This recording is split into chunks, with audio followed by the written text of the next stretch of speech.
ఓం నమో భగవతే శ్రీ రమణాయ. చాలా సంతోషం నాయన. మహర్షుల వారు అనుభవ సారంలో ఎన్నో విషయాలని ప్రస్తావించారు. ఎన్ని రకాలుగా ప్రస్తావించినప్పటికీ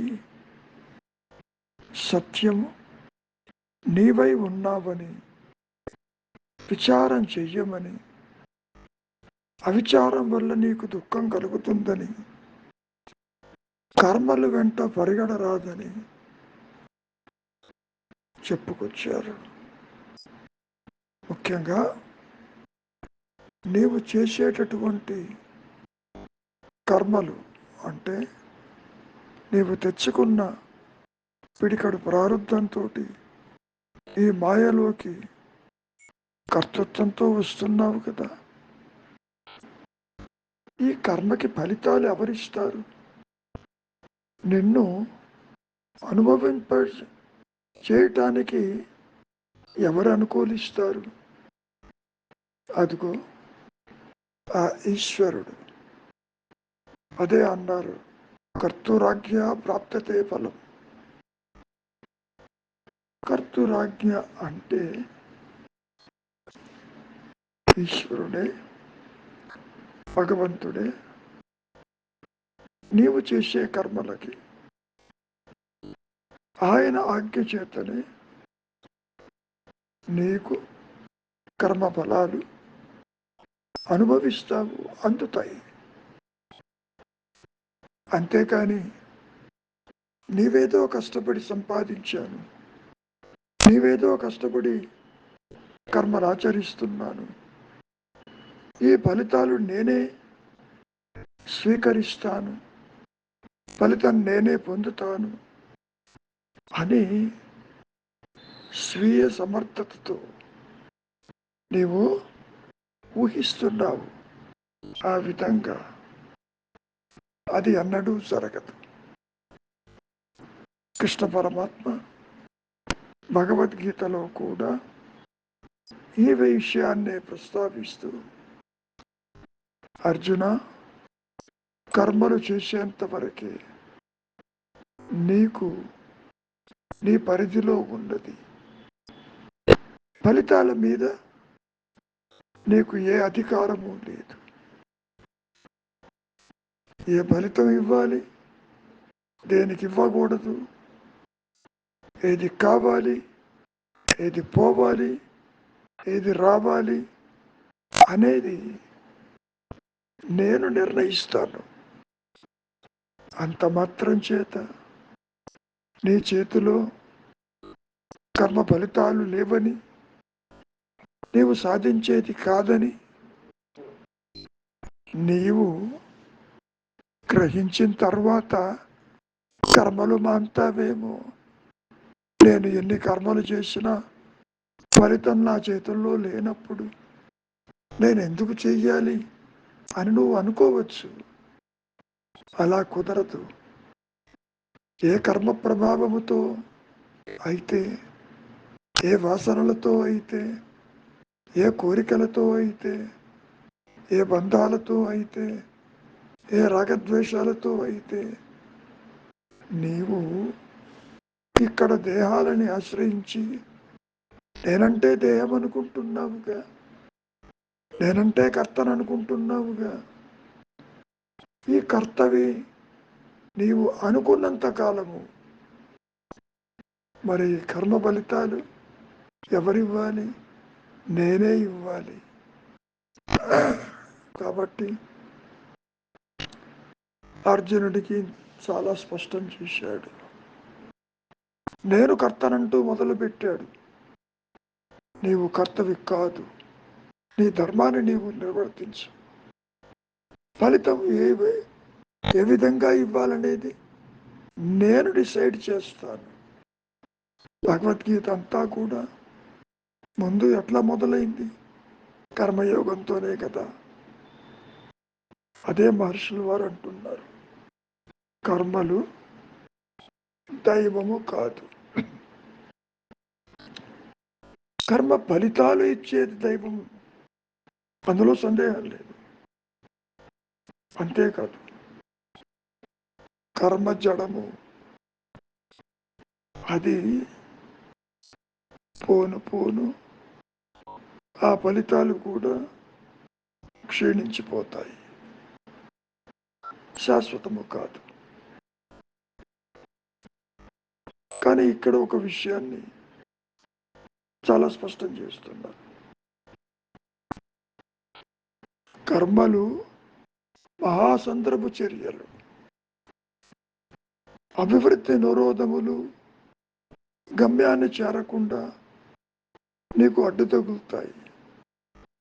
మహాసందర్భ చర్యలు అంటే అదిగో ఆ సముద్రంలో వచ్చే అలల రీతిలో ఎన్నొస్తున్నాయి అలలు, ఇన్యూమరబుల్. ఎన్నైతే తరంగాలు ఉన్నాయో, ఎన్నైతే ఉంటాయో అంతు లేకుండా ఆ విధంగా ఉంటాయి నీ కర్మలు కూడా. కనుక నీవు కర్మల జోలికి పోవద్దు. అదేమిటండి కర్మల జోలికి పోవద్దంటే ఏమిటి? కర్మల చేతనే నీకు ముక్తి వస్తుందని కర్మలు ఆచరించవద్దు అనే విషయాన్ని మహర్షులు వారు చాలా స్పష్టం చేశారు. యజ్ఞ యాగాదుల చేతను, మరే ఇతర పూజలు పునస్కారాలు చేతను, పవిత్ర గ్రంథముల పఠనము చేతను, లేదా పవిత్ర నదీ జలాలలో మునుగుట వల్లను, స్నానమాడుట వల్లను నీకు ముక్తి రాదు. దీని అర్థం ఏమిటి? నీవు ఎన్ని కర్మలు ఆచరించినా కర్మ ఫలితము కింద నీకు ముక్తి రాదు. అంటే నీ స్వరూప జ్ఞానము కలుగదు. ఇంత స్పష్టంగా చెప్పిన కర్మలు చెయ్యటం మానటం లేదు, శాస్త్రాల వెంట వెళ్ళటం మారటం లేదు. విహిత కర్మలంటూ శాస్త్రములో చెప్పినవంటూ ప్రతి ఒక్కరూ శాస్త్రవాసన చేత మరి కర్మలు ఆచరిస్తూనే ఉన్నారుగా. దేహాత్మబుద్ధిని నిలబెట్టుకుంటూ ఇది ఎక్కడ పడిపోతుందో అని ఆ కర్మ ఫలితాలని ఈశ్వరాజ్ఞ చేత అనుభవిస్తూ ఇదిగో కోపస్థ మండూకంలాగా అక్కడే పడి కాలాన్ని గడుపుతున్నాడా లేదా మరి? కాబట్టి మరి దీనికి విరుగుడు ఏమిటి? ఏ విధంగా మనం బయటపడాలి? నీవా కర్మలు మానటానికి వీలు లేదంటున్నారు, కర్మలు చెయ్యమంటున్నారు. ఫలితం నేను ఇస్తానని ఆ దైవానికి వదిలిపెట్టారు. మరి నీ గతేమిటి? నువ్వు ఆశించిన కర్మ వస్తుందా లేదా? ఏ విధంగా నీవు తీసుకోవాలి అన్నప్పుడు ఇప్పుడు మహర్షులు వారు సూచిస్తున్నారు. ముక్తి రాదు కదా అని కర్మలు మానరాదు, ఫలితాలని ఆ దైవానికి అర్పించు. అంటే ఏ కర్మలు ఆచరించినా ఈశ్వర ప్రసాదం కింద ఆ కర్మ ఫలితాలు స్వీకరించు. ఫలితంతో నాకు సంబంధం లేదు. ఏ కర్మ ఫలితం ఎటున్నా నేను కర్మలు చేస్తాను. మంచి రావచ్చు, చెడు రావచ్చు, అనుకూలం కావచ్చు, ప్రతికూలం కావచ్చు. దాని అర్థం ఏమిటి? తీవ్ర వైరాగ్యముతో, విరక్తితో. విరక్తి అంటే రక్తి లేకుండా, కర్మ ఫలితాల మీద ఆశ లేకుండా నీవు కర్మలు ఆచరిస్తూ పోతూ ఉంటే అప్పుడు ఏమవుతుందో తెలుసా? ఈ అహంకారము, ఈ మనస్సు, ఈ వ్యక్తిత్వము శుద్ధపరచబడుతుంది.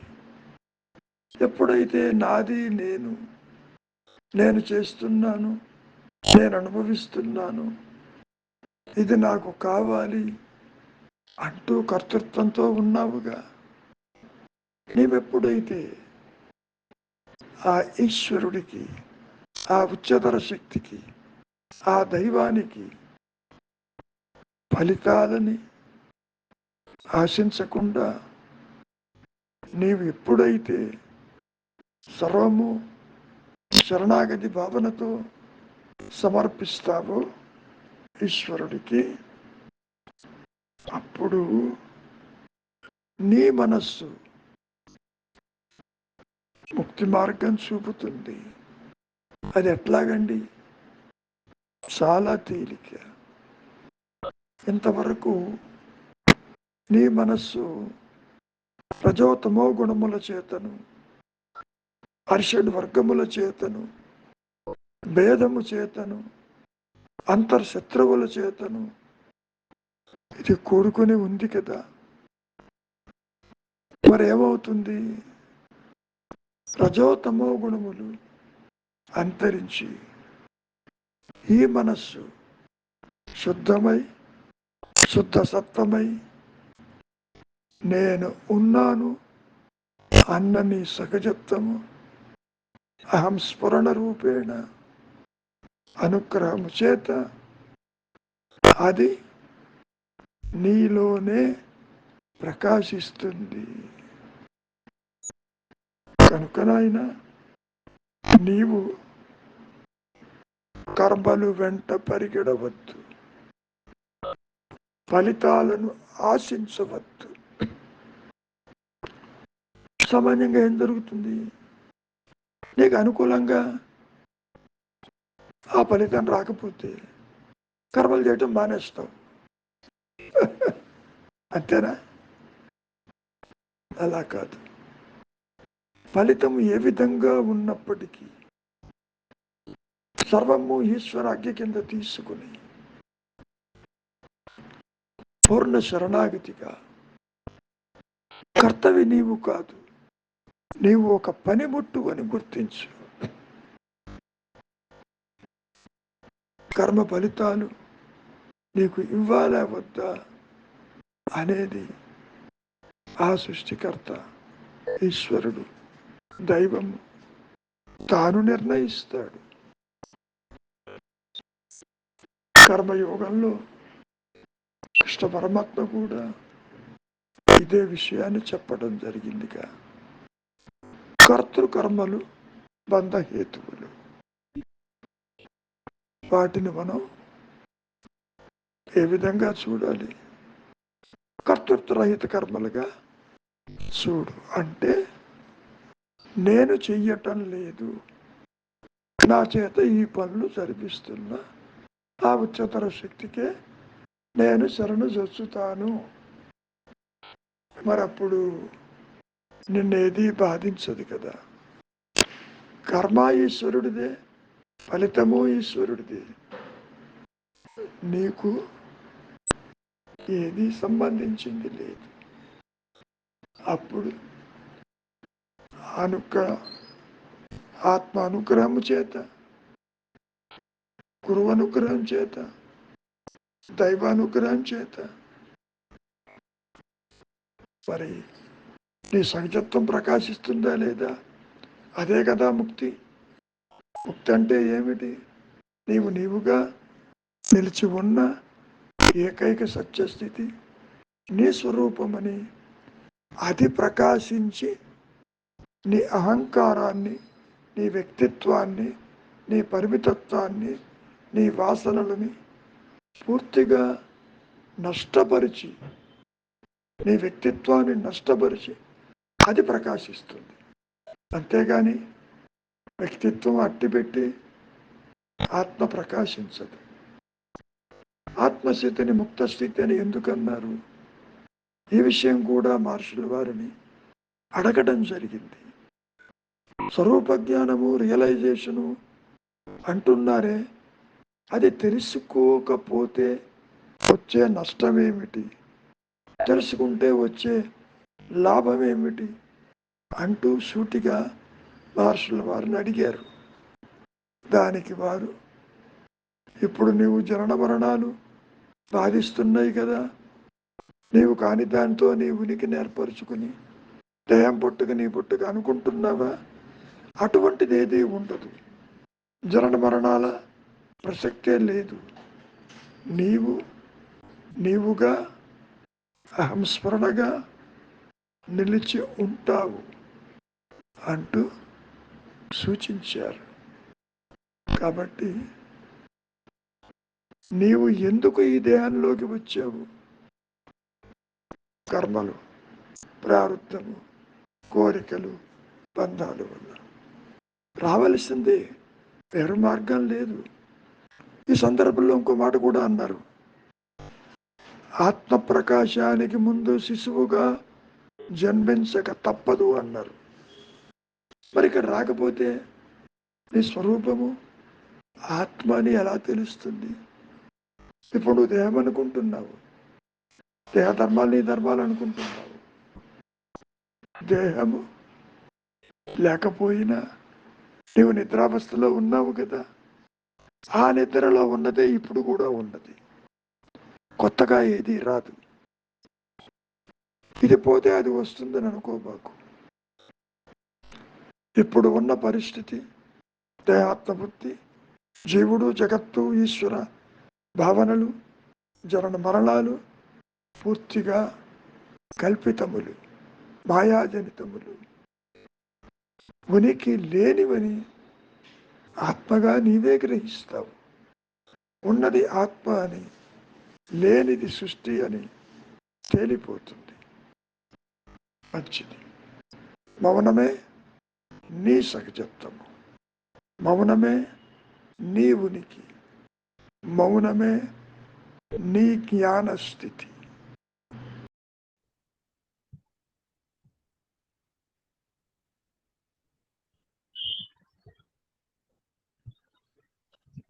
గురువుగారు నమస్కారం. నమస్తే తండ్రి, చాలా సంతోషం. మొదలు పెడుతున్నాను గురువు. కాలయాపన లేదు. కర్త అయిన ఈశ్వరుని ఆజ్ఞ చేత కర్మ ఫలాన్ని ఇస్తుందే కాని స్వీయ సమర్థతతో కాదు. ఇక్కడ ఈశ్వరుడు కర్త అని నువ్వు అనుకోవటం లేదు. గురువు గారు, ఈ పనులన్నీ నీ చేత ఒక ఉच्चतर శక్తి చేస్తుందని అనుకోవటం లేదు. నేను చేస్తున్నాను, నేను కర్తనే, ఇది నాకు కావాలి, ఇది వద్దు, ఇది మంచి చెడు అంటూ నీ వాసనాపూరితమైన జీవితాన్ని గడుపుతూ కర్తగా నీవు చేస్తున్నావు. అటువంటిది ఏది లేదని చెప్పటం దాని అర్థమైంది. నిన్ను ఎటు నడిపించాలి అనేది ఈశ్వరుడు చూసుకుంటాడు. ఒక్క నిమిషం గురుగారు. చెప్పు. వెంకట్రావు సురసల గారు మెసేజ్ పెట్టమన్నారు, తను డిలీట్ చేశారంట గురుగారు. పెట్టుకోండి.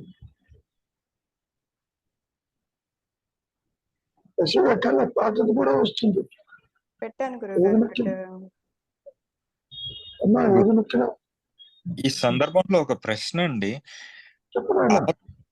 ఆలోచన అనేది మీరు అంటారు కదా, అది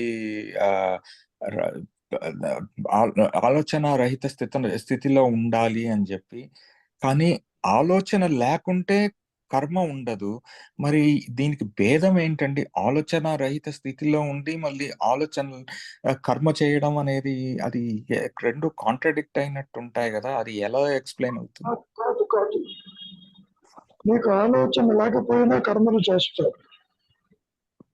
ఎందుకని నీకు అర్థం కాదు. ఉదాహరణకి నువ్వు నిద్రపోతున్నావు, నిద్రలో నీకు మనస్సు లేదు, ఆలోచన లేదు. అయినా పోవటం అనేది కర్మ. నిద్ర ఈజ్ అన్ యాక్టివిటీ. పతాంజలి మహర్షి ఈ విషయాన్ని కూడా చాలా స్పష్టం చేశారు. ఇక్కడ ఏదో చూడటము, వినటము, కర్మలు ఆచరించటము, కర్తృత్వంతో ఉండటము, ఇది నువ్వు కర్మ అనుకుంటావు. నిద్రపోవటం కూడా కర్మే లేదు. కాబట్టి ఇప్పుడు కూడా నీవు చేయటం లేదు. నీ చేత ఒక ఉच्चతర శక్తి నడిపిస్తుంది. ఒక పనిముట్టు కర్మలు చేయగలదా? ఒక క్వశ్చన్ వేసుకోండి, విచారించండి. Can your pen write anything? No. Is it not? ఏమైనా సంఘర్ష అర్థమవుతుందా? అండి. ఇక్కడ దేహాత్మ బుద్ధితో, కోరికలతో, వ్యక్తిత్వంతో నువ్వు అనుకుంటున్నావు నేను చేస్తేనే పనులు అవుతాయి, నేను చేయకపోతే పని కాదు అని. ఒక రకంగా చెప్పాలి అంటే పనిముట్టు కనుక ఆ విధంగా అనుకుంటే నువ్వు ఏమంటావు? నువ్వు దీనికి ఏమైనా తెలివి ఉందా లేదా? నేను చెప్తున్నట్టు పనిముట్టు ఉంటుంది, కానీ పనిముట్టు చెప్తున్నట్టు నేను ఉంటానా అని నువ్వు అంటావు కదా. ఇంకో విషయం చెప్పారు ఇక్కడ. ఒక గోపురం దగ్గర ఒక బొమ్మ ఉంటుంది, మోస్తున్నట్టుగా కనపడుతుంది. నిజంగానే మోస్తుందే? భూమిలో ఉన్న బేస్మెంట్ లో ఉంటుంది దాని యొక్క రియాలిటీ. ఇక్కడ కూడా నీవు ఏమీ చెయ్యలేవు, చేస్తున్నావన్న భ్రమ నీకు కలుగుతుంది. నాది నాది, నా సంసారం, నా ఇల్లు, నా కర్మ, నేను చేస్తేనే వీళ్ళని పోషిస్తాను, నేను చేస్తేనే వీళ్ళని చూస్తాను, లేకపోతే వారి గతి ఏమవుతుందో అని కర్తృత్వంతో నువ్వు అనుకుంటావు. నిజానికి నీవు నేను పుట్టలేదని కృష్ణ పరమాత్మ చాలా స్పష్టంగా చెప్పాడు అర్జునుడికి. ఎందుకు చెప్పాల్సి వచ్చింది? కర్త అనుకుంటున్నాడు కాబట్టి అర్జునుడు. వాళ్ళని ఎట్లా చంపుతాను, నేను చంపుతున్నానని అనుకుంటున్నాడు అక్కడ. నువ్వు ఎవరినైనా చంపడానికి నీకు అసలు అవకాశం లేదు. వాళ్ళు ఉన్నా లేకున్నా నా వల్లనే చేస్తారు వాళ్ళు. నా ఉదరంలో చూడు ఎలా వాళ్ళు క్రోధాగ్నికి దగ్ధమవుతున్నారు అంటూ అది కూడా చూపించాడు కృష్ణ పరమాత్మ అర్జునుడికి. అది గట్టిగా పాయింట్ శంకర్ సార్. అండి, అయితే మన రోజు వ్యవహారం ఎలా, ఏ ఉద్దేశంతో ఎలా నడిపించాలి అండి? అసలు నువ్వెవరు నడిపించడానికి? అంటే మనం నేను నడిపించడమే కాదు, ఎలా నడుస్తుంది అనేది తీసుకోవాలి. నువ్వు నడిపించేది కాదు, ఆహా. It is a programmed. ఇప్పుడు కంప్యూటర్ లో ప్రోగ్రామ్ ఇస్తే ఎలా నడుస్తుంది? ప్రోగ్రామ్ ప్రకారమే కదా. మన భావన ఎలా ఉండాలి అంటే అయితే అసలు భావన అనేది కూడా నీ ప్రోగ్రామ్ ప్రకారమే. నీకు ఆలోచన వచ్చింది అంటే నీ ప్రోగ్రామ్ లో ఉంటేనే, నీ కర్మలో ఉంటేనే వస్తావు, కర్మలో లేకపోతే ఊరికే ఉంటావు. నీలో అసలు ఆలోచన రాదు నీకు. Every second is programmed. పుట్టుక నుంచి మరణము దాకా ఈ దేహము ఉన్నంత వరకు ప్రారంభ కర్మతో ఈ అహంకారము ఏ విధంగా ప్రవర్తించాలనేది అది డిసైడ్ చేస్తుంది. అది అంటే నువ్వు తెచ్చుకున్న ప్రారంభం అది నడిపిస్తుంది అంతే, అంతవరకు. It is like electricity. నీకు బల్బు కావాలా, ఫ్యాన్ కావాలా, హీటర్ కావాలా, అది డిసైడ్ చేయదు, నీ కోరిక డిసైడ్ చేస్తుంది ఇక్కడ. ఇంకొక ఫాలో క్వశ్చన్ అండి. అయితే ఇప్పుడు మీరు చెప్పిన ప్రారంధ కర్మ అనేది మనం తెచ్చుకున్నది కదండి, మనం ప్రారంధ కర్మ తెచ్చుకుంది దాని ప్రకారంగా నడుస్తుంది అంటే మన ఆగామినేనా? ఇప్పుడు ఆ ఆగామి కర్మ అయితే ఏమవుతుందండి? అది ఎక్కడి నుంచి వచ్చింది? మనం తెచ్చుకున్నంత ప్రారంధ కర్మ ప్రకారంగానే కదా. ఒక్క నిమిషం. నీవు కర్తవనుకుంటే కర్మ ఉంది, నువ్వు కర్తవ్య కాకపోతే ఆగామి సంచితం కూడా ఎగిరిపోతుంది. జ్ఞాని యొక్క పరిస్థితి ఏమిటి? మూలంలో ఉంటున్నాడు. తెచ్చుకున్న ప్రారంభం అంతరించిపోతే 1950 దాకా మహర్షి దేహం ఉన్నది రాలిపోయింది. దేహం ఉన్న లేకపోయినా ఒకటే. అయినా కర్మలు ఆచరిస్తూనే ఉన్నాడు, తెచ్చుకున్న ఎగ్జాస్ట్ చేస్తూనే ఉన్నాడు. కర్త లేని కర్మలు జరుగుతున్నాయి. డ్రైవర్లెస్ వెహికల్ గా ఉంటుంది ఆ ఆహా! జీవుడి యొక్క ఇది. ఆహా! ఇప్పుడు సంతోషం. మీరు ఫ్లైట్ లో పోతూ ఉంటారు, హ్మ్. వాడు మేడం మీద చూసి డ్రైవ్ చేస్తాడా పైలట్? హ్మ్. Auto pilot is it not? అవునండి. స్పాట్ గుర్తుపెడతాడు, ఆన్ చేస్తాడు, అది అక్కడ చేరుతుంది, ల్యాండ్ అవుతుంది. Is it not? అండి. ఒక్క ఫ్లైట్ ఆటో పైలట్ ఉండే, మరి సృష్టి యావత్తు కూడా ఎవరు నడిపిస్తున్నారు? ఆ విచిత్ర శక్తి నడిపిస్తుంది. నిన్ను ఏ విధంగా ఉంచాలి, ఎటు తీసుకెళ్ళాలి, నీ కర్మని ఏ విధంగా ఎగ్జిక్యూట్ చేయించాలి, నిన్ను ఉంచాలా చుంచాలా, పెంచాలా చుంచాలా అనేది డిసైడ్ చేస్తుంది. Deciding factor is the higher power. అయితే చెప్పు. అయితే going back to the first question, ఆలోచనారహిత స్థితి అంటే ఎలా ఉండడం అండి అయితే? నీవు ఉండటం కాదు, నీ కర్మలో ఉంటేనే సైలెంట్ జోన్కి వస్తావు, లేకపోతే రాలేవు. వింటావు, ఆచరించవు. జగత్తు మిథ్య అంటే మిథ్య, ఆయనకేం తెలుసు?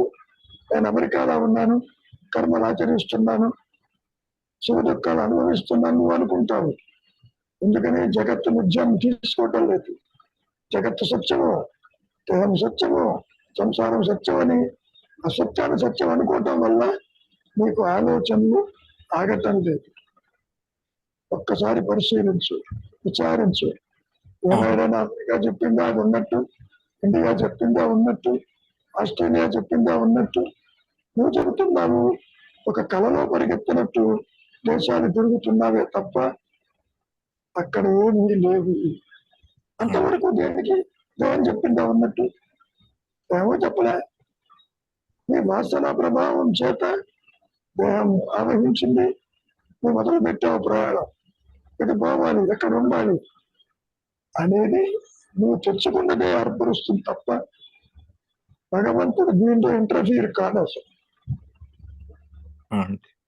Are you getting my point? అండి తప్పక అండి.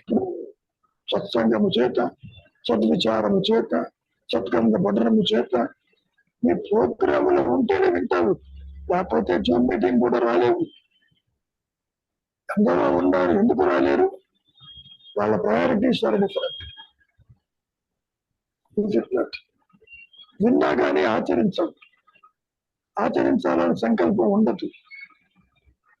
ఇందులో చాలా ఇంట్రికసీస్ ఉంటాయి. బట్ ఏది ఏమైనప్పటికీ సర్వాన్ని నడిపించేది నిన్ను వదిలిపెట్టదు, నిన్ను కూడా గమ్యాన్ని చేరుస్తుంది. నీలో కష్టసుఖాలు తీసుకొస్తుంది, మార్పు తెస్తుంది, అంతర్ముఖం చేస్తుంది, చింతావిహీనం చేస్తుంది, ద్వైత జ్ఞానాన్ని ఒక్క దెబ్బతో ఎగరగొడుతుంది, తాను ప్రకాశిస్తుంది. It is the self, it is the higher power that does everything, not the human beings.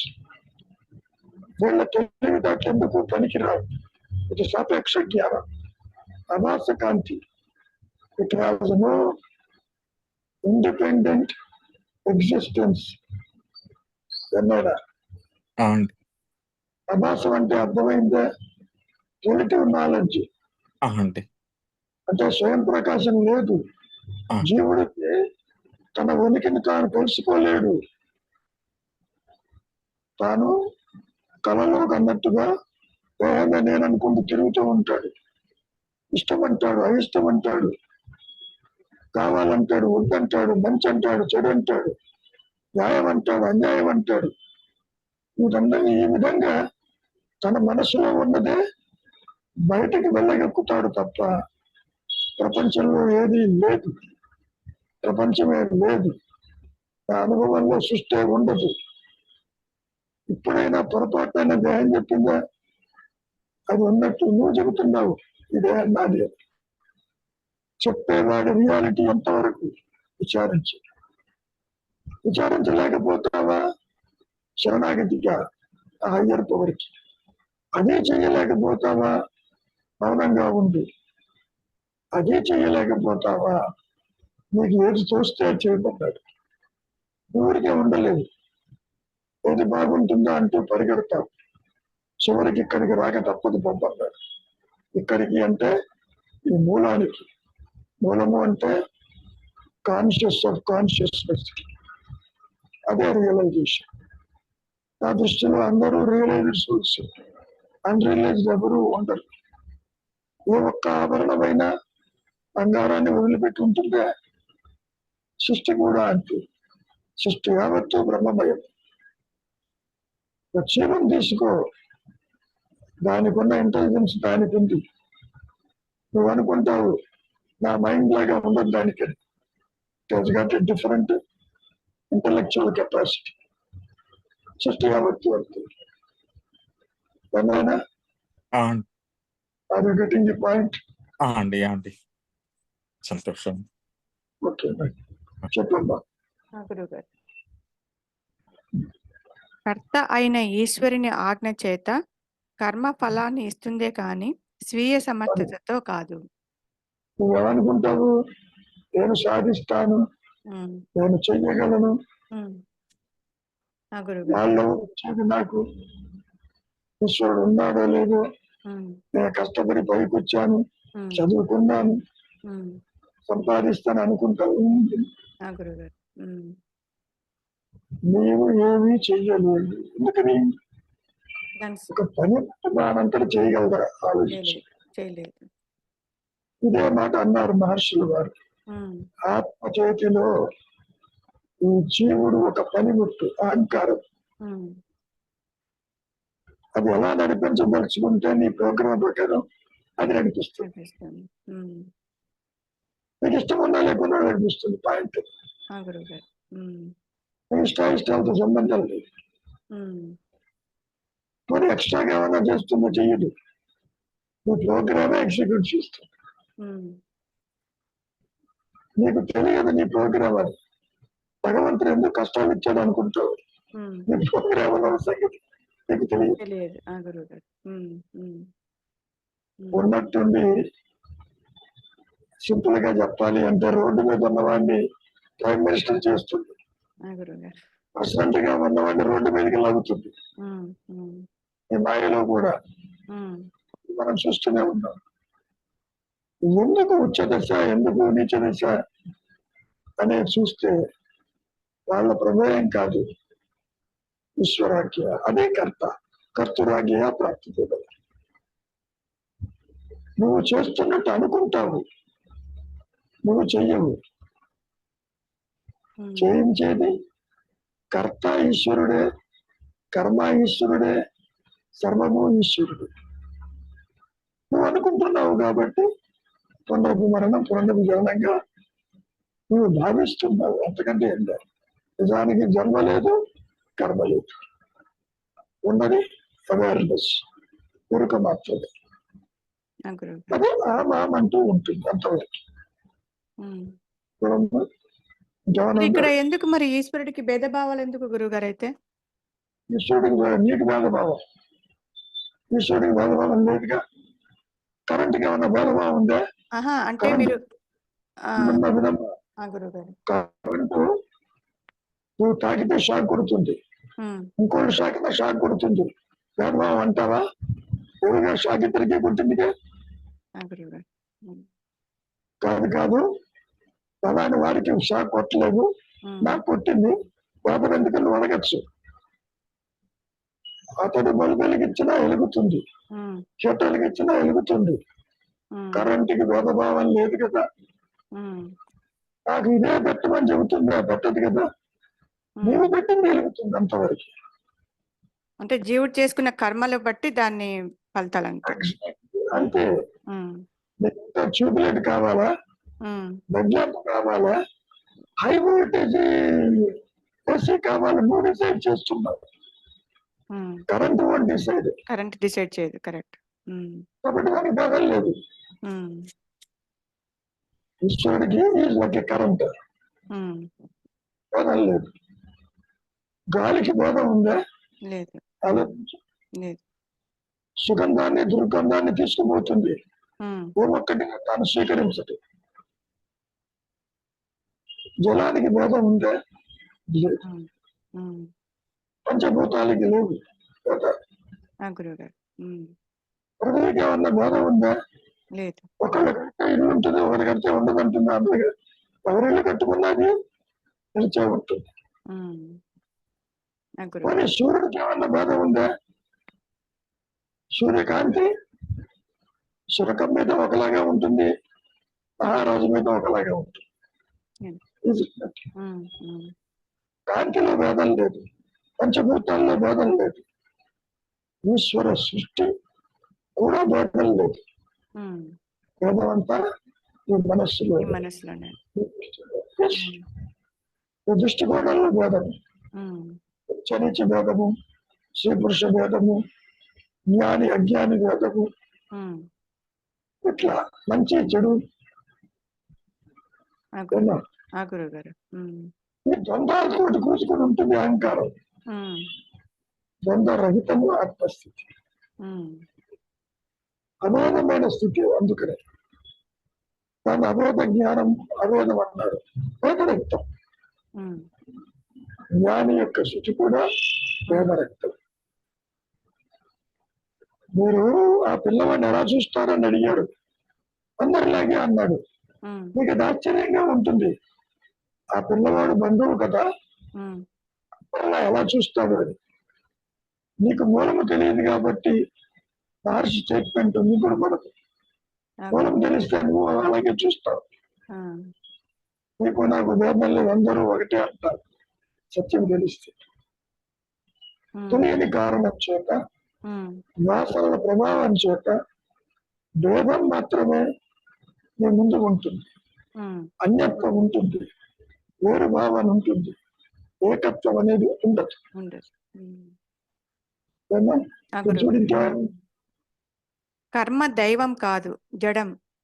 కర్మ ఫలాలు క్షీణిస్తాయి, కానీ అవి ఏర్పరిచిన బీజాలు అంటే విత్తనాలు వ్యక్తిని కర్మల కడలిలో ముంచుతాయి. అందుకని ఒకదాంతో ఒకటి, ఒకదాంతో ఒకటి. ఆ గురువుగారు.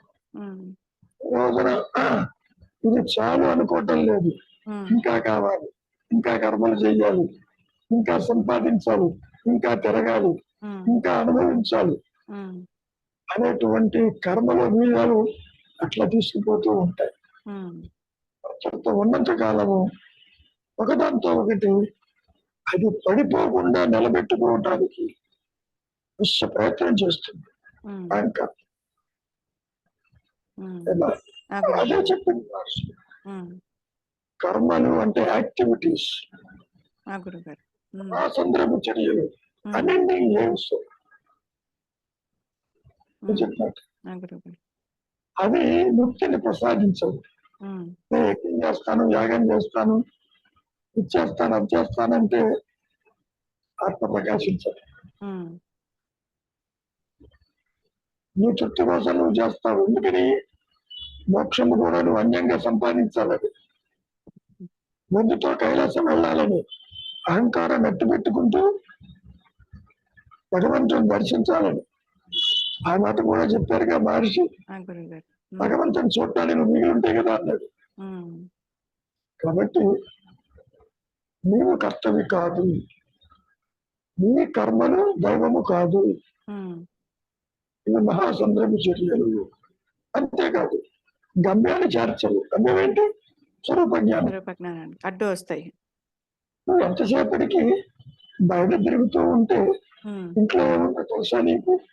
తెలియదుగా. తెలియదు గురు. అవును గురువుగారు. ఉమ్, అందుకని చింతావిహీనం, అందుకని భీష్టి, అందుకని అంతర్ముఖం. ఇవన్నీ కూడా ప్రిస్క్రిప్షన్స్. ఉమ్, ఇప్పుడు మహర్షి ఎంత చెప్పినా ఉమ్, బయట తిరగద్దన్న ఆలోచనల వెంట పరిగెడుతున్నామా లేదా? ఆ గురువుగారు. ఉమ్, వాళ్ళు ఉన్నారనో, వీళ్ళు పోయారనో, ఉమ్, ఈ పని చేయలేనో, వెళ్ళాలనో తిరుగుతున్నావా లేదా? అవును గురువుగారు. అవును. ఉమ్, ఎందుకని? These are all your programming thoughts. Um, నువ్వు మూలల్లో ఉండి తిరిగిరా, నో ప్రాబ్లం. ఉమ్, నువ్వు అనుకోవచ్చు మూలంలో ఉంటే ఎలా చేస్తావు నీవని, ఉమ్, కర్త లేని కర్మలు ఎలా చేస్తావు అని. ఉమ్, ఈ బయట దృష్టితో చూస్తున్నావు, మూలం నుంచి చూడటం లేదు, అందుకని నీకు సమస్యగా అనిపిస్తుంది. ఉమ్, ఇప్పుడు కూడా గతంలో చెప్పే ఉంటాను, ఒక చోటికి వెళ్ళాలి అంటే ఆలోచించి ప్రతి వెయ్యి. మనస్సు ఎక్కడో ఉంటుంది, కొంతసేపటి తర్వాత నువ్వు గమ్యం చేరుంటావు. అవును అవును అవును గురుగారు. దేహం నడుస్తుందా లేదా, గుండె కొట్టుకుంటుందా లేదా, గాలి పీలుస్తున్నా లేదా అనుకోవు నువ్వు, అది సాగిపోతూ ఉంటుంది. అవును. కాబట్టి ఏ పని మీదనైతే ఈ దేహం వచ్చిందో, ఇది ఇష్టం ఉన్నా లేకుండా అది జరిగి తీరుతుంది. You can't stop it.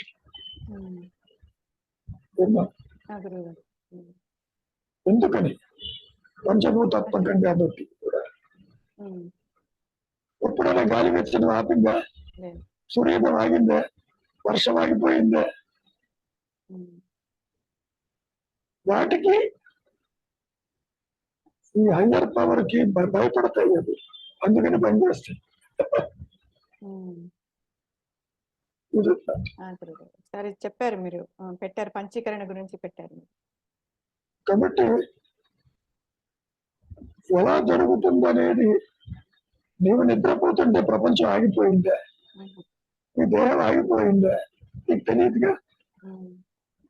మళ్ళీ వచ్చేసరికి గ్రహాలు కనపడుతున్నాయి, ప్రపంచం కనపడుతూనే ఉంటుంది. నువ్వు చూడనప్పుడు ఎవరు మెయింటైన్ చేశారు దాన్ని, నీకు తెలుసిన. So it is the higher power but maintains everything. నీ చేతుల్లో ఏది లేదు, లిమిట్ టు ఇట్ అది చూసుకుంటుంది. ఎందుకంటే నీవు కర్తవి కాదు, నువ్వు నాటి కర్త. చూడమ్మా ఇంకేమైనా ఉంది అక్కడ. కర్మ ద్వారా ముక్తి రాదు, అయితే ఫలితాలను దేవునికి అర్పిస్తూ విరక్తితో చేసిన కర్మలు మనసును శుద్ధిపరిచి ముక్తి మార్గం చూపుతాయి. ఇది కూడా చాలా కష్టమైంది. కర్మలు చేసి ఎలా నీవు భగవంతుడికి సమర్పిస్తావు? ఒకటే మార్గం, ఫలితాల జోలికి పోవచ్చు. నేను పరీక్ష చదువుతాను, తప్పినా దాస్తేనే ఈశ్వరాజ్ఞ, చదువుతూనే ఉంటాడు, రాస్తూనే ఉంటాడు, అంతవరకు. ఫలితం జోలికి పోకపోతే అంతా ఈశ్వరుడికి.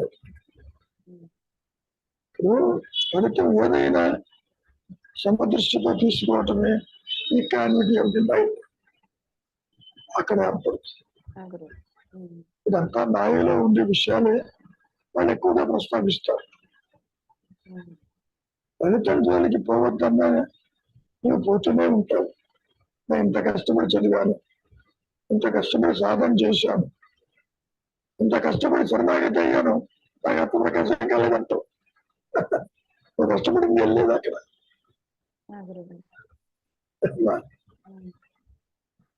కాబట్టి కార్యకారణ సంబంధాలు అనేవి ఉండవు, కానీ డిసిప్లిన్ కోసం చెబుతారు. ఆహార నియమం, ఆలోచన నియమం, ఒక పతాంజలి యోగ సూత్రాలు చెప్పినట్టు, అష్టాంగ యోగం చెప్పినట్టు డిసిప్లిన్ కోసం. డిసిప్లిన్ మైండ్ అంతకంటే ఇంద్రియముల వ్యాపారాల జోలికి పోవచ్చు. అసలు దేహానికి ఇంద్రియాలు ఎందుకున్నాయి? To protect this body. కానీ నువ్వు అట్లా చూడటంలే. రసేంద్రియంతో వెరైటీస్ తినాలని, ఈ చెవితో సంగీతం వినాలని, కంటితో ప్రదేశాలు దర్శించాలని, రసేంద్రియంతో ఎన్ని తినాలో అనిపిస్తుంది. ఇక చర్మం సంగతి చెప్పక్కర్లే. చొక్క నేల మీద పడుకోమంటే ఇక్కడ ఎవరు పడుకుంటారంటారు. ఎందుకని? సుఖప్రాప్తి కోసం. ఇంద్రియాలని ఎక్స్ప్లాయిట్ చేస్తాడు జీవుడు. ఇంద్రియ సుఖాల వెంట పరిగెడతాడు. అందుకని దేహాన్ని ప్రొటెక్ట్ చేయడం బదులు ఇంద్రియాలకి బానిసై కూర్చున్నాడు. బికమ్ స్లేవ్ టు యువర్ ఇంద్రియాస్. అన్నం తినడం తప్పు కాదు, కాంబినేషన్స్ కావాలి, అక్కడ వస్తుంది. వస్త్రధారణ తప్పు కాదు, బలాని క్లాతే బాగుంటుంది, బలాని డ్రెస్ బాగుంటుంది, అటువంటివి నువ్వు డిసైడ్ చేస్తావు. కాబట్టి ఇంద్రియాలు హైలీ పవర్ఫుల్. ఒక్కొక్క ఇంద్రియం అది అదుపులో లేకపోతే జీవుడు ఎటుపోతాడో తెలియదు, ఏ వాసన వెంట వెళ్తాడో తెలియదు, ఏ కోరికలు బంధిస్తాయో తెలియదు. ఒకవైపు కర్మ ప్రభావం, మరొక వైపు కోరిక ప్రభావం. ఒకసారి తిన్న తర్వాత చాలనుకోవటంలే, ఇటువంటిది ఇంకా తింటే బాగుండు, సంపాదిస్తే బాగుండు, చూస్తే బాగుండు, ఉంటే బాగుండు అంటూ ఇంద్రియ వ్యాపారములతోటి పూర్తిగా బానిసై ఉంటాడు. అందుకే పునర్విమరణం పంపించారు. కృష్ణ పరమాత్మ ఇదే విషయం చెప్పారు, ఆదిశంకరులు ఇదే చెప్పారు. సాధన చతుష్టయంలో సమగమాది షట్ సంపత్తి అన్నాడు. అంతరింద్రియ బాహ్యేంద్రియాలను జయించు ముందు వివేకంతో కూడుకుని ఉంది, దేహం నీవు కాదని విచారించు, వైరాగ్యం కలిగి ఉంది. శాంపుల్ గా కూడా వైరాగ్యం లేదు, మరి ఎట్లా అవుతావు? అన్నీ కావాలి కావాలని అన్ని నెత్తినేసుకున్నావు. నాది నాది నాది. ముందు నీది కానిది ఒకటి ఉంది, అది తీసుకుని నాదన్నావు. దేహం కావచ్చు, సంసారం కావచ్చు, భార్య బిడ్డలు కావచ్చు, ఆస్తిపత్రులు కావచ్చు. ఎప్పుడైతే నాది నాదన్నావో దానికి ఏమాత్రం హాని జరిగినా దుఃఖం వెంబడే ఉంటుంది. ఎందుకని నాదన్నావు కాబట్టి. విచారించు, నాది అనేవాడు ఉన్నాడేమొచ్చు, లేదు. ఉన్నది ఉచ్చతర శక్తి, ఉన్నది ఆత్మ, ఉన్నది ఎరుక. అట్లా ఎరుక ఈజ్ లైక్ ఎలక్ట్రిసిటీ, ఎరుక is like self luminous existence. But దీని గురించి ఎంత చెప్పినా డెప్త్ మేము అందుకోలేకపోతున్నాం గురు. అంటే ఇమాజినేషన్ కి రావట్లేదు అసలు. అది కూడా ఒక ఆలోచన. అందుకోలేకపోతున్నావు అనేది ఒక ఆలోచన. నువ్వు అందుకోకల్లా, ఇప్పుడు అందుకున్న వదులుకుంటే చాలు. కాదు గురుగారు, ఇప్పుడు మీరు ఎంతగా దాని స్వరూప జ్ఞానం నుంచి ఎంత చెప్పినా కూడా దాని లోతులు కానీ లేకపోతే దాని ఇమాజినేషన్ చేయడానికి కూడా అవ్వట్లేదు గురుగారు అసలు. అది కుదరదు కుదరదు. ఎందుకని? Real existence. బాబు ఇమాజిన్ చేయగలిగితే తాను ఎలా ఉంటుందో తెలియదు. వాడు నిద్రపోతున్నప్పుడు నిద్రలో ఏముందో నువ్వు ఇమాజిన్ చేయగలవా? దీని అర్థం ఏంటి? ఈ మనస్సు అహంకారానికి అందదు, విద్యకు అందదు, క్రియలకు అందదు, కాలానికి అందదు, ఆలోచనకి అందదు. అందుకని ఈ పరిధిలో ఉండదమ్మా. అది నీకు అందేది ఏమిటి అంటే నువ్వు తెచ్చుకున్నటువంటి కర్మ ప్రభావమే అందుతుంది. మిగిలిన దాని బేస్ అందదు, కుదరదు కూడా. ఎందుకని అంటే రెండు నేములు లేవు. సూపర్ ఇంపోజ్ చేసిన అహంకారాలు మూలాన్ని తెలుసుకోలేదు. మూలం ప్రకాశించినప్పుడు సూపర్ స్ట్రక్చర్ ఎగిరిపోతుంది, సృష్టి ఉండదు. ఎందుకు ఉండదు? సృష్టిని చూసేవాళ్ళు లేడు అక్కడ. నువ్వు కాసేపు నిద్రపోతేనే నీ దేహం సంసారం జగత్ ఎగిరిపోతుంది. ఉందో లేదో తెలియదు. ఇవన్నీ ఆలోచనలు అని చెప్పటానికి ఇన్ని శాస్త్రాలు వచ్చినాయి. ఇమాజినరీ. అహంకారం ఇస్ ఎ ఫ్యాంటమ్ అన్నాడుగా. భూత కల్పన ఆది నుంచి తృణీకరించబడింది. అది లేదు. కానీ నీ వాసన ప్రభావం చేత ఇది నువ్వు సత్యము అనుకుంటున్నావు.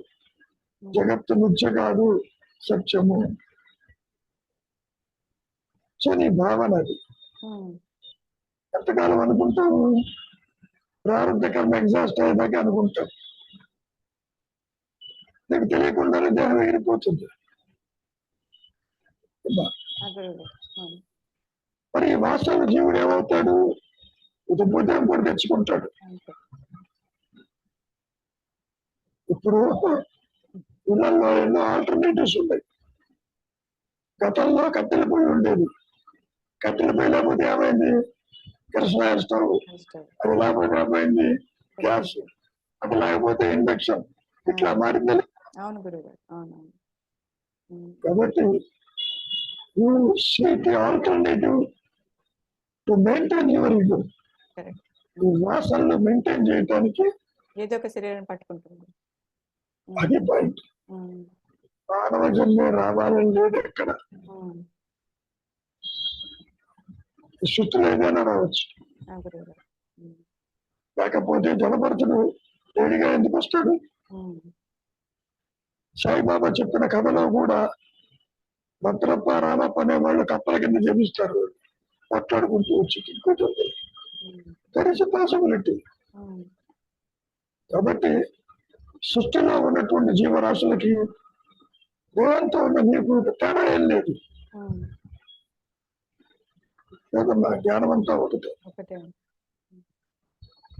సో నీలో రాగద్వేషాలు ఉంటే ఆ విధంగానే మళ్ళీ పెరుగుతూ నశిస్తూ ఉంటామని నా ఏదో చెప్పుకునే ఒక అప్రోచ్.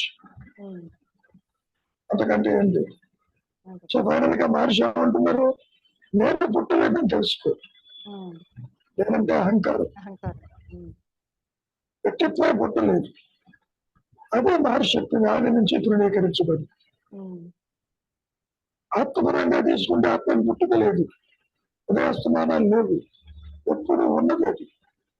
అదే నీ స్వరూపం అని గ్రహించినప్పుడు కర్త ఎవరు, కర్మ ఎవరికి, జన్మ ఎవరికి లేవు కదా. ఆ విషయాన్ని కూడా చాలా స్పష్టం చేశారు. సెల్ఫ్ రియలైజేషన్ వల్ల వాట్ ఈస్ ది బెనిఫిట్ అని అడిగినప్పుడు జనన మరణాలు ఉండవన్నారు. ఇప్పుడు ఉన్నాయని అనుకుంటున్నావుగా.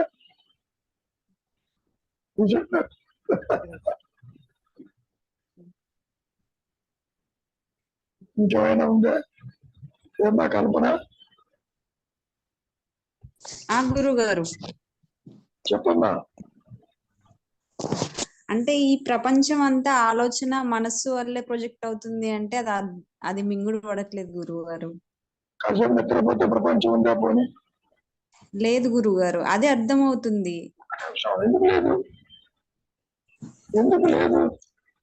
నిజంగా కాదమ్మా, నిజంగా ప్రపంచం ఉంటే, నీ దేహం ఉంటే మరి నువ్వు అక్కడ ఉండాలి కదా నీతో పాటు. గురువు గారు ఆలోచన. Your thoughts are your enemies. Thoughts are your creation. Your thought free, there is no creation. అప్పుడు ఆత్మగానే ఉంటాయి. కొత్తగా ఏది రాదమ్మా. ఏదో కొత్తగా వస్తే నేను సుఖంగా ఉంటాననుకోవడం పొరపాటు. నేను ఇప్పుడు కూడా ఆత్మవే. ఆత్మను విడిచి మాయ లేదు. బంగారాన్ని విడిచి ఆభరణం లేదు. ఆభరణం లేకపోయినా బంగారాన్ని విడిచి ఇబ్బంది లేదు. కానీ దేహమే నువ్వు అనుకోవటం వల్ల నీకు అనుకూలంగా ఉండాలనుకుంటావు. అది జరిగే పని కాదు. కాబట్టి నో యువర్ సెల్ఫ్. నువ్వెవరో తెలుసుకో. అప్పుడు నిన్ను ప్రాపంచిక విషయ వాసనలు బాధించవు. ఎందుకని? అసత్యం అని తేలిపోతే బాధిస్తుంటే, తానే లేదని తెలిస్తే తాడు బాధిస్తుంటే నిన్ను లేదు కదా.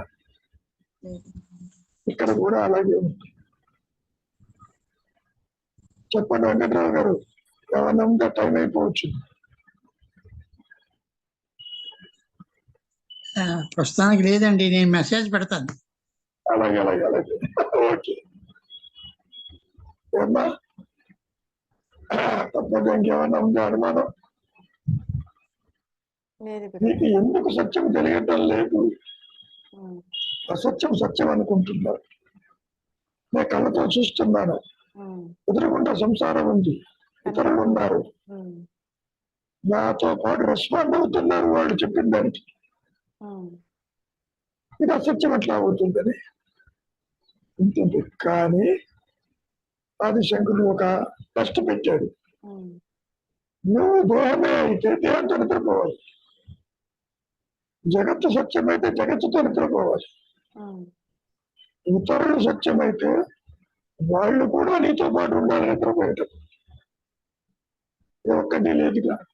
ఉమ్, కాబట్టి కంక్లూజన్ ఏంటి? Those are all your thoughts. Thoughts thoughts తోని క్రియేషన్ కూడా ఉందంటారా గురువు గారు? Thoughts ఏ క్రియేషన్. ఆ, జగత్ ఆలోచన, ఉమ్, గురువు ఆలోచన, దైవం ఆలోచన. ఉమ్, దేవుణ్ణి ఎట్లా అనుకుంటే ఎట్లా అనుకోవచ్చు, నీ ఇష్టం. ఉమ్, Neither God nor the human beings are created. అంటే సృష్టి క్రియేషన్ జీవుడు అంటారు. జీవుడు చేత అసలు చేయబడి జీవుడు, నా జీవుడు లేడు, సృష్టి లేదు. ఉమ్, నువ్వు జీవభావంతో సృష్టిస్తున్నావు కాబట్టి నీ ఆలోచన సృష్టి. ఉమ్, ఉమ్, దేహము లేక జగత్తును చూసిన వాళ్ళు లేరుగా, లేదు లేదు. దేవుడిని చూస్తున్నావు. అవును అవును కరెక్ట్. కాబట్టి అహంకారమే జగత్తు, మాయా నేనే జగత్తు, మాయా నేనే జీవుడు, మాయా నేనే కాలము, మాయా నేనే జనన మరణాలు. Very simple. తీరా మాయాన్ని చూడబోతే వాళ్ళు